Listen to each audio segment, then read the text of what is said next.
नमस्कार बच्चों, मैं ओझा सर क्लास में आप सभी का मैं स्वागत करता हूं।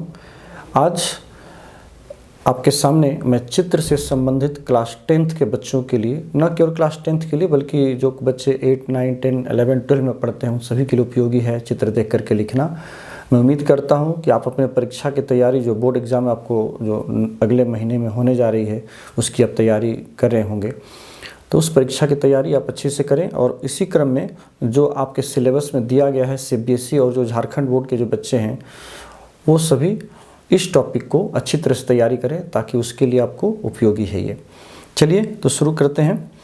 इसमें कुछ मुख्य बातें हैं जो मैं आपको बताना चाहता हूँ। कोई भी चित्र देख करके लिखने से संबंधित जो बातें आपको जब करनी होती हैं, आपको जब चित्र देख करके लिख करके जो वाक्य बनाने के लिए रहता है 5 वाक्य संस्कृत में, तो उसके लिए सबसे बड़ी जो मुख्य बातें हैं ध्यान में रखने के लिए वो ये है कि आप जो मंजूषा दी गई है आपको चित्र देख करके लिखने के लिए, तो उस मंजूषा से जो शब्द दिए गए हैं उन शब्दों को ध्यान रखना है कि कोई ज़रूरी नहीं कि आप सभी शब्दों को के अर्थ को आप जानते ही होंगे। तो उसके लिए ज़रूरी है कि आप हर एक शब्द को आप उठाइए और उन्हीं शब्दों को उठाइए जिनका के अर्थ आप जानते हैं। कोई ज़रूरी नहीं कि जो विकल्प में शब्द दिए गए हैं उन्हीं शब्दों को लेकर के आप वाक्य बनाइए। आप अपने मन से दिए गए विकल्प के विभक्ति को आप बदल भी सकते हैं, ठीक है ना। या अपने तरफ से भी आपके मन में कोई ऐसा शब्द आ रहा है जो कि वहाँ विकल्प में नहीं दिया गया है और चित्र में दिया गया है, तो आप उसका वाक्य में प्रयोग करके आप वाक्य बना सकते हैं। प्रयास ये करना चाहिए कि जो आप चित्र की रचना कर रहे हैं, वाक्य की रचना कर रहे हैं चित्र देख करके, वो वाक्य जो है वो छोटा छोटा होना चाहिए, बड़ा बड़ा नहीं होना चाहिए, क्योंकि एक एक नंबर का आपको 5 वाक्य बनाने हैं, ठीक है। तो इन सभी बातों को आपको जरूर ध्यान रखना चाहिए वाक्य बनाते समय।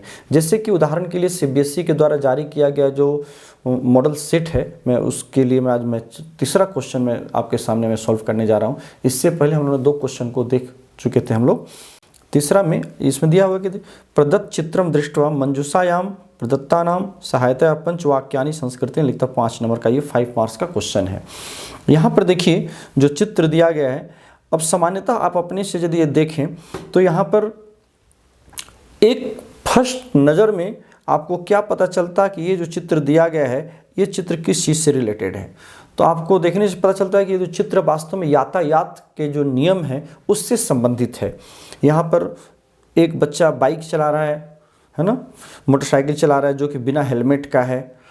फिर यहाँ पर एक ऐसे ड्राइव करने वाले हैं बाइक को जो फाइन भर रहे हैं। ये सारे दृश्य यहाँ पर उपस्थापित हैं। ये देख लीजिए, ये सुनिश्चित कर लीजिए कि चित्र में और क्या क्या दिया हुआ है जिसको कि आप आसानी से बना सकते हैं। इसमें और भी देखिए चित्र से हट करके यहाँ भवन भी है ना, यहाँ पर पेड़ भी है, आप देख सकते हैं पेड़ भी है ना, यहाँ पर गाड़ी है, आपका कार है, आप कार को देख सकते हैं। तो ये सभी ऐसे दृश्य हैं जहाँ से कि आप छोटे छोटे वाक्यों को बना करके आप लिख सकते हैं। चलिए मैं उदाहरण के तौर पर मैं यहाँ पर 5 वाक्य आपको बना कर मैं दे रहा हूँ। इस तरह से आप वाक्य को बना सकते हैं।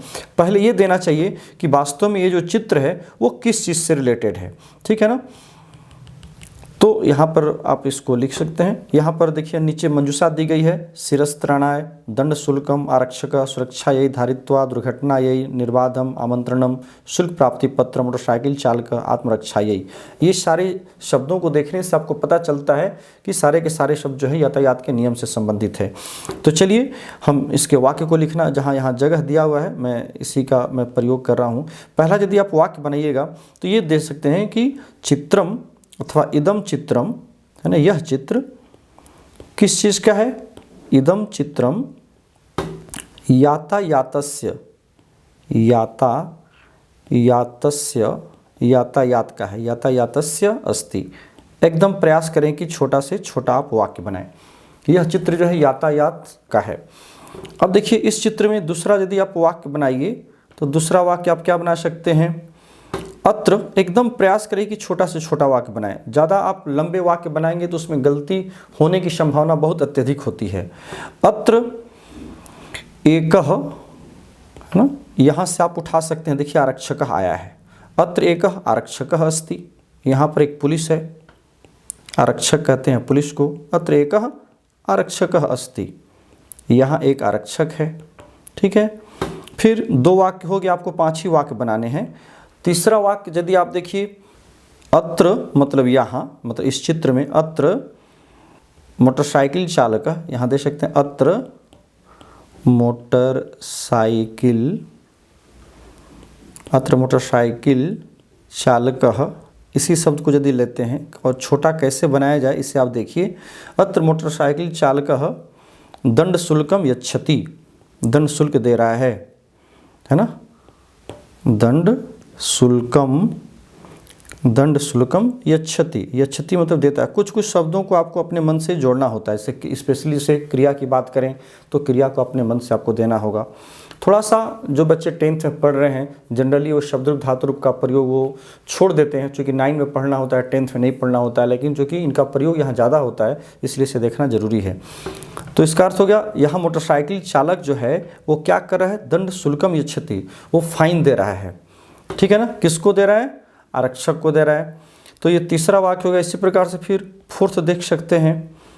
एक बच्चों के लिए सोचना है कि जो बच्चे इस वीडियो को देख रहे हैं, आप इसमें चाहें तो इन शब्दों को आप नोट कर सकते हैं, क्योंकि फिर मैं इसे हटाऊंगा यहाँ से, ठीक है। फिर नेक्स्ट में हम लोग आगे बढ़ेंगे तो इसलिए इसको आप उसको रोक करके स्टिल करके आप इसको जो वाक्य लिख रहे हैं उसको आप लिख सकते हैं उदाहरण के लिए। फिर नेक्स्ट आपको वाक्य बनाना है, शिरस्त्राणस्य यातायाते, आप यहाँ देख सकते हैं यातायात में हेलमेट की जो है आवश्यकता होती है अथवा हेलमेट जो है आवश्यक है। तो शिरस्त्राणम यहाँ दे दीजिए कि चालकस्य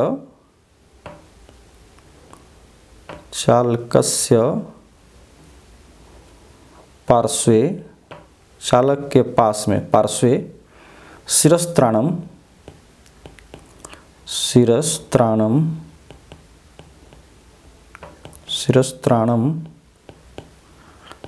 नास्ति, नहीं है ना। फिर एक दे दीजिए, शिरस्त्राणम सुरक्षायै, सुरक्षा के लिए अथवा निर्बाधम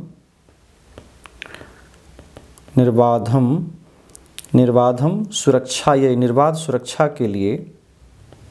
सुरक्षा शब्द लता की तरह चला, चतुर्थी के एक वचन में तो हो गया लता यही, वैसे हो गया सुरक्षा यही, सुरक्षा के लिए, निर्बाधम सुरक्षा यही, शिरस्त्राणम आवश्यकम, ऐसे दे सकते हैं आप, शिरस्त्राणम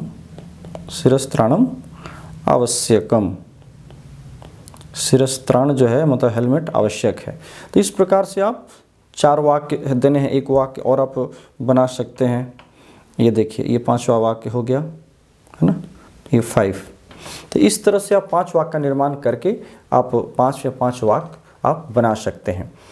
एक चीज़ ध्यान रखिएगा, जो भी आप वाक्य बनाएं, जब भी आप क्रिया को लिखने के लिए जा रहे हैं तो उस स्थिति में एक बार उलट करके देख लीजिए पीछे कि कर्ता के अनुसार क्रिया आप लिख रहे हैं कि नहीं लिख रहे हैं। ये बहुत ज़रूरी होता है। जनरली बच्चे जब वाक्य का निर्माण करते हैं तो जैसे धातु रूप को आप लिखने जाते हैं तो कर्ता एक वचन में है तो क्रिया बहुवचन में है, या कर्ता बहुवचन में है तो क्रिया को एक वचन में लिख देते हैं। तो इस बात पर ज़रूर ध्यान रखना चाहिए, क्योंकि एक तरह का ये ट्रांसलेशन है, अनुवाद है, चित्र को देख करके आपको बनाना होता है। तो चलिए इसी तरह से और भी इसमें आप वाक्य बना सकते हैं। कई कई शब्दों का एक तरह सोचिए कि जो शब्द यहाँ दिए गए हैं उसमें शब्द की विभक्ति को आप अपने से बदल सकते हैं। ये कभी नहीं डरना चाहिए कि जो विभक्ति उसमें लगी हुई है उसी विभक्ति को हमें रखना है, ठीक है ना। आप उसमें विभक्ति बदल कर अपने आप उसमें परिवर्तन ला सकते हैं। चलिए इन्हीं शब्दों के साथ इस टॉपिक को हम यहीं कंप्लीट करते हैं। फिर इसके बाद वाला जो टॉपिक है वो आपको अनुवाद से रिलेटेड है, फिर उसकी हम लोग चर्चा करेंगे नेक्स्ट वीडियो में। तब तक के लिए बहुत बहुत धन्यवाद। Thank you.